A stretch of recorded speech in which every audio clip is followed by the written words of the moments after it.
Selamat datang di channel Alur Donghua.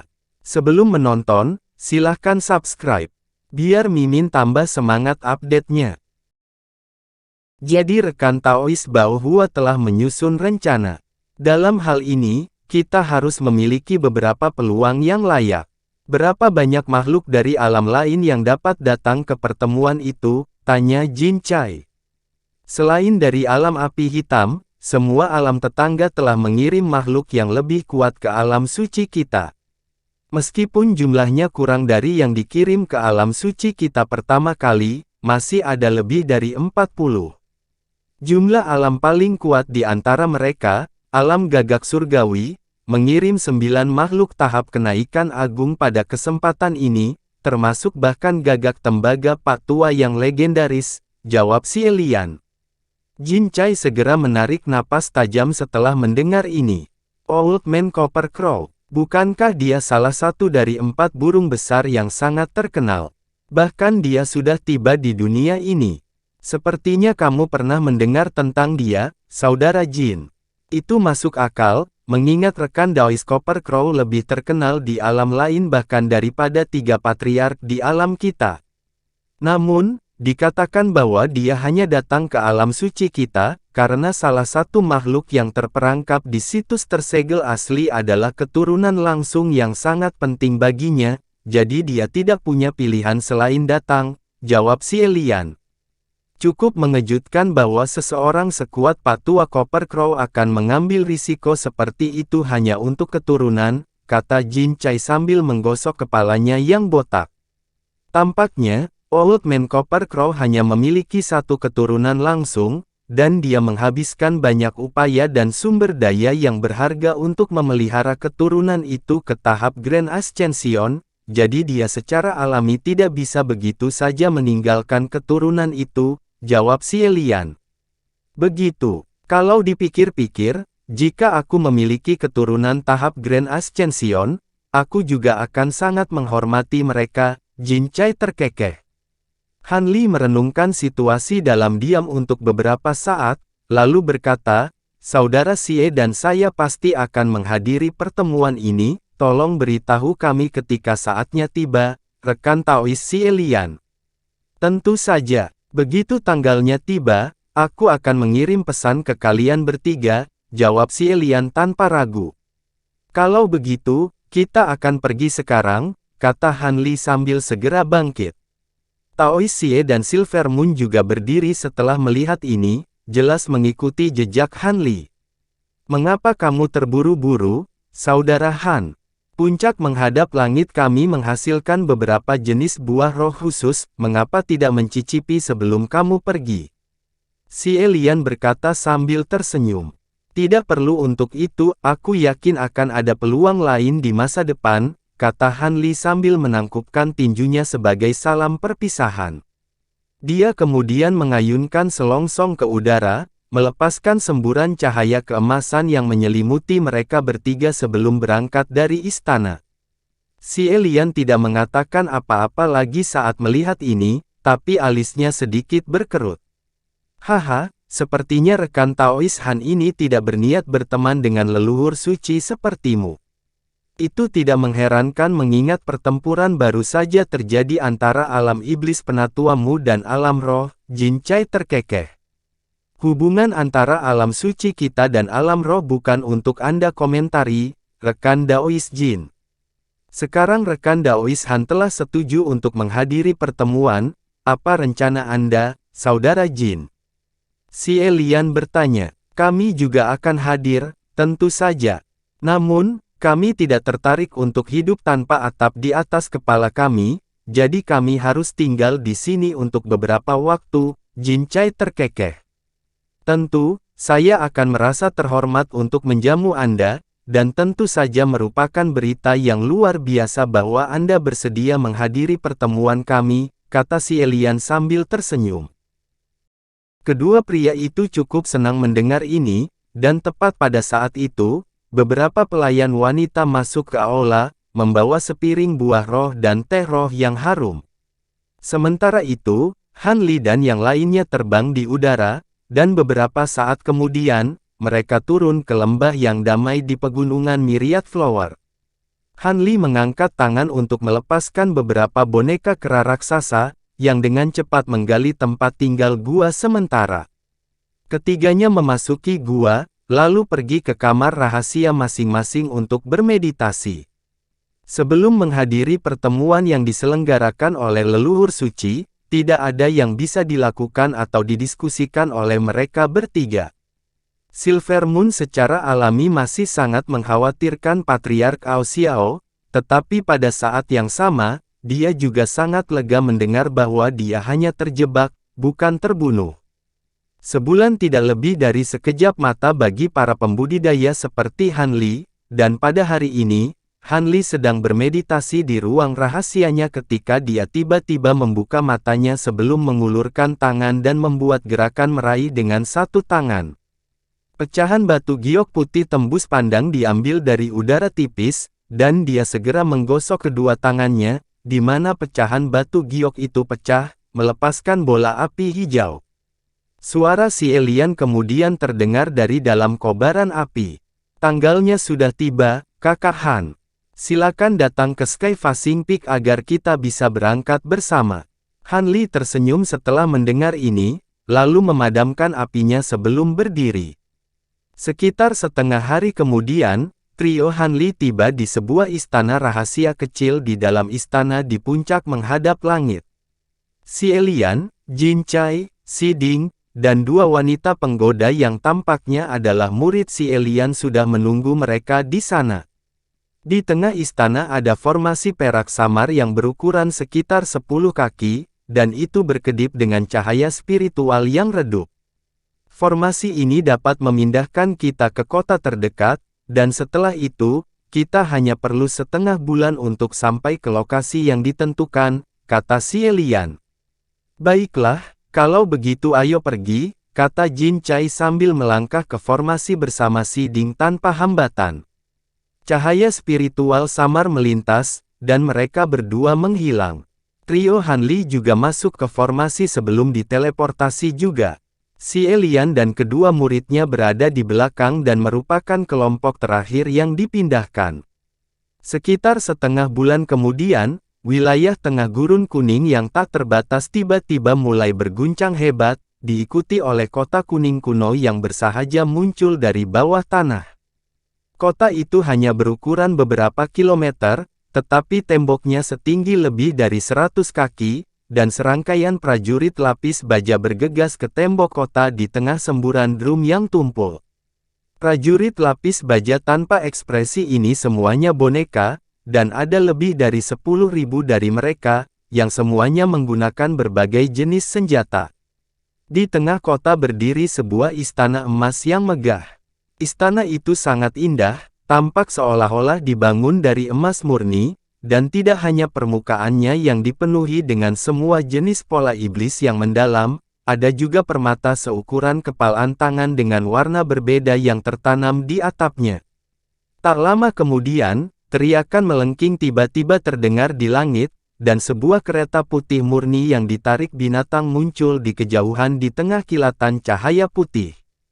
Kereta itu panjangnya lebih dari 100 kaki dan sangat estetis. Seluruh gerbong benar-benar tembus cahaya, dan ditarik oleh 4 wings putih. Seorang pria dan seorang wanita berdiri berdampingan di kereta yang ditarik binatang itu. Pria itu tampak berusia 40-an dan mengenakan jubah putih panjang dengan cahaya redup di sekujur tubuhnya. Adapun wanita itu, dia tampak berusia 20-an dengan kepala rambut tinggi dan tebal dan serangkaian fitur wajah yang indah, mengenakan baju besi biru muda. Gerbong itu tiba di udara di atas kota hanya setelah beberapa kilatan, setelah itu pria itu membuat segel tangan, dan gerbong serta wim putih segera menghilang di tengah kilatan cahaya putih. Duo itu kemudian berubah menjadi garis-garis ki putih yang menghilang ke istana emas di bawah. Tak lama kemudian, dua seberkas cahaya, satu hitam dan satu perak, muncul di langit yang jauh secara bersamaan, menempuh jarak hampir 100 km hanya dalam beberapa kedipan sebelum juga terbang ke istana. Sekitar 1 jam kemudian, semburan cahaya pelangi muncul di langit ke arah lain, dan sekelompok lebih dari 1.000 orang muncul di kejauhan. Kelompok itu terdiri dari pria dan wanita secara merata, dengan pria mengenakan baju zirah emas dan memegang berbagai jenis senjata, sedangkan wanita mengenakan gaun 5 warna dan memainkan alat musik yang berbeda. Di tengah kelompok ini ada bola cahaya pelangi yang berukuran sekitar 1 hektar, dan di dalam bola cahaya itu ada sebuah kursi besar, di atasnya duduk sesosok tubuh tinggi dengan jubah panjang. Rombongan itu tiba di udara di atas kota dengan tidak tergesa-gesa, diikuti dengan cahaya pelangi yang turun menuju istana. Saat turun, cahaya pelangi memudar, menampakkan seorang lelaki tua berwibawa yang mengenakan jubah pelangi dengan mahkota di kepalanya. Pria tua itu mengalihkan pandangannya ke arah istana sebelum berjalan ke sana dengan sikap tanpa ekspresi, sementara pria berbaju besi dan wanita pemain alat musik hancur menjadi titik cahaya spiritual, seolah-olah itu hanyalah ilusi belaka. Dalam beberapa jam berikutnya, lebih banyak kelompok makhluk yang berbeda tiba di kota dengan menggunakan metode transportasi yang berbeda, dan semuanya langsung menuju ke Istana Emas. Sekuntum bunga teratai hijau gelap berukuran sekitar 1 hektar muncul di cakrawala, membawa Han Li, Xielian, Jin Chai, dan yang lainnya. Jadi ini tempat pertemuannya. Rekan Taois Huangsa pasti menemukan tempat yang bagus, kata Han Li sambil tersenyum saat dia menilai kota tanah di kejauhan, dan tidak mungkin mengatakan apakah kata-katanya dimaksudkan untuk menghina atau penuh pujian. Xielian tersenyum, dan menjawab, Boundless Earth Devilish Arts milik rekan Taois Huang menjadikannya pengguna paling kuat dari seni kultivasi atribut bumi di seluruh alam suci kita. Jika medan perang berada di dalam gurun, dia bahkan dapat bersaing dengan patriark seperti Bao Hua. Selain itu, rekan Taois Huang selalu sangat tertutup dan tidak memiliki banyak hubungan dekat dengan siapapun, jadi ini adalah lokasi netral yang baik untuk mengadakan pertemuan. Begitu ya, tidak heran ini dipilih sebagai tempat pertemuan. Kota tanah itu tidak lebih dari harta roh biasa, tapi boneka-boneka itu cukup luar biasa. Totalnya ada lebih dari 10.000, dan masing-masing memiliki kekuatan tahap tempering spasial, kata Jin Chai dengan sedikit keheranan di matanya saat menilai boneka lapis baja di kejauhan. Boundless Earth Divine Guard milik rekan Taois Huang diciptakan olehnya, dan penyempurnaan dan manipulasi mereka membutuhkan seni iblis bumi tanpa batas sebagai dasar. Namun, penjaga ini hanya dapat menunjukkan kekuatan mereka yang sebenarnya di sini, begitu meninggalkan pasir, kekuatannya akan sangat berkurang.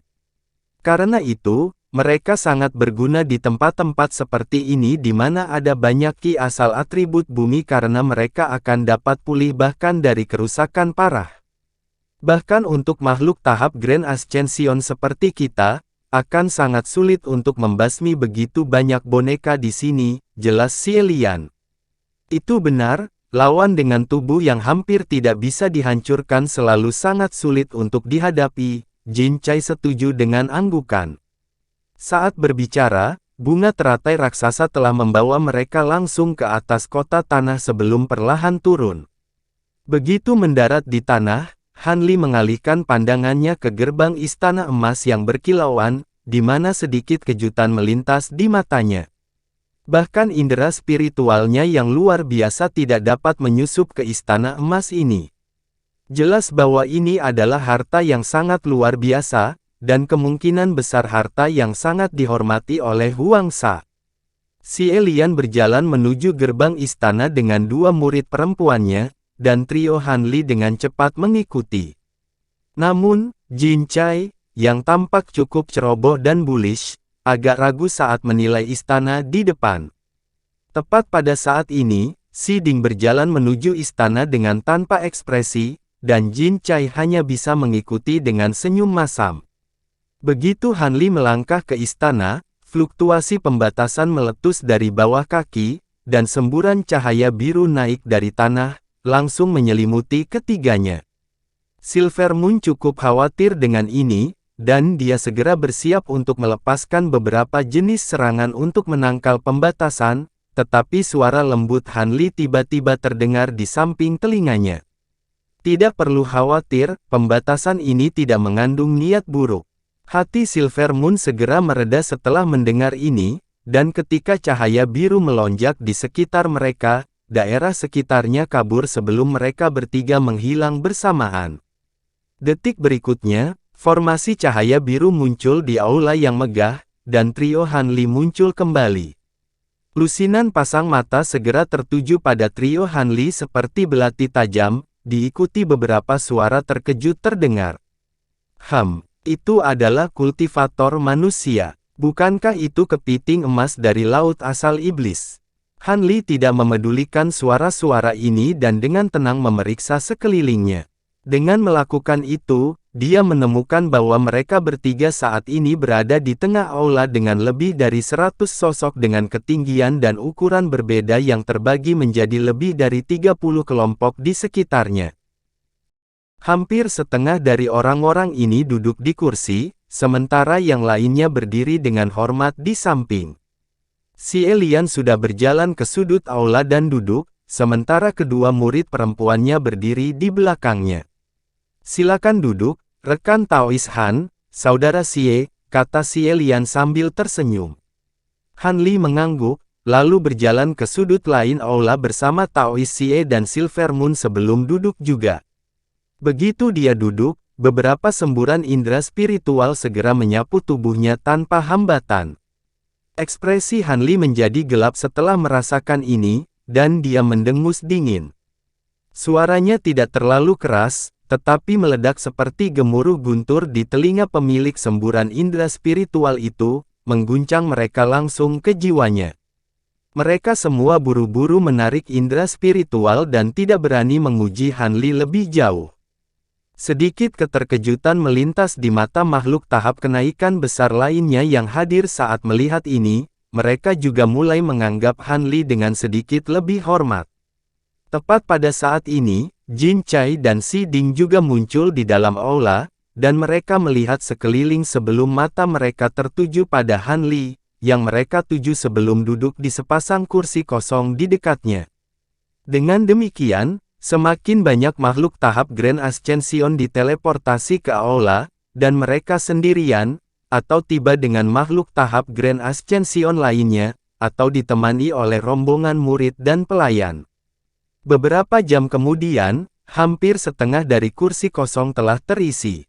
Selama waktu ini, semua makhluk tahap kenaikan agung yang hadir sedang bermeditasi di kursinya atau menilai makhluk tahap kenaikan agung lainnya di sekitarnya, tetapi tidak satu pun yang mengatakan apa-apa.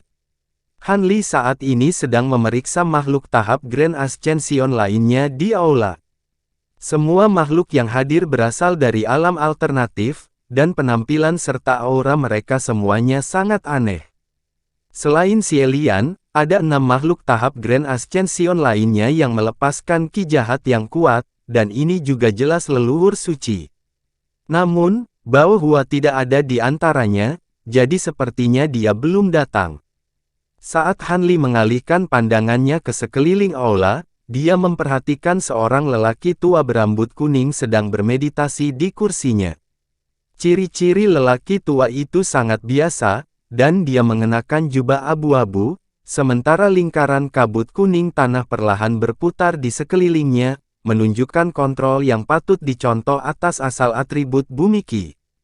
Pria ini jelas pemilik tempat ini, leluhur suci bernama Huang Sha. Seperti yang diharapkan, dia benar-benar telah mengembangkan seni iblis atribut bumi ke tingkat yang ekstrim.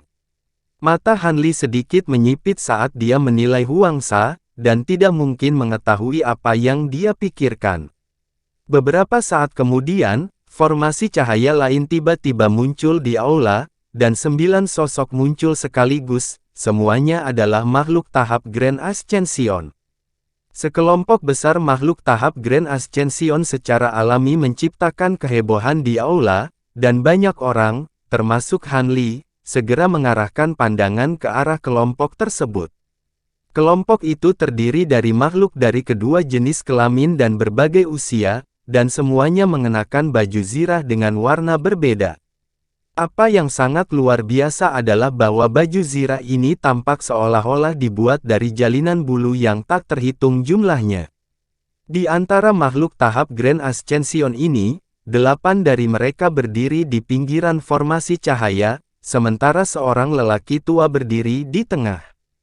Aura lelaki tua itu tampaknya tidak terlalu kuat dibandingkan dengan orang lain, tetapi ketika dia mengarahkan pandangan dinginnya ke sekeliling aula, setiap orang yang bertemu dengan tatapannya dikejutkan oleh sensasi yang menusuk tulang, seolah-olah jiwanya telah dibekukan.